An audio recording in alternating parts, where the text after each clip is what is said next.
Actually দুপুরের পর থেকে খুব না মিষ্টি খেতে ইচ্ছা করছিল, তো আমি ফার্স্ট টাইম আজকে যেটা ট্রাই করব সেটা হচ্ছে ঘেভার। আমি ফার্স্ট টাইম খাবো হচ্ছে ঘেভার।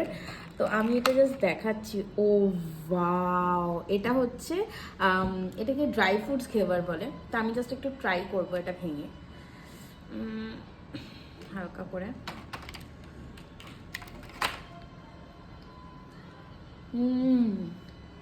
আপনারা হয়তো অনেকেই জানেন না যে এই ঘেভারটি আসলে কি।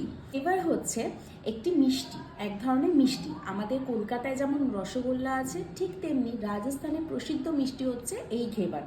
ঘেভারটি বানানো হয় সম্পূর্ণ শুদ্ধ ঘি দিয়ে, আর যেটার স্বাদ অতুলনীয়। হেবি টেস্টি দাদা। তাই? তোমার খাও, হেবি টেস্টি দাদা। মানে ওয়াও ওয়াও, আমি কলকাতা যাওয়ার সময় এবার এটা নিয়ে যাবো, মা বাবাকে খাওয়াবো, মামুনিকেও মুনাইকে সবাইকে খাওয়াবো। তো তোমরা একবার প্লিজ ট্রাই করো ঘেভার।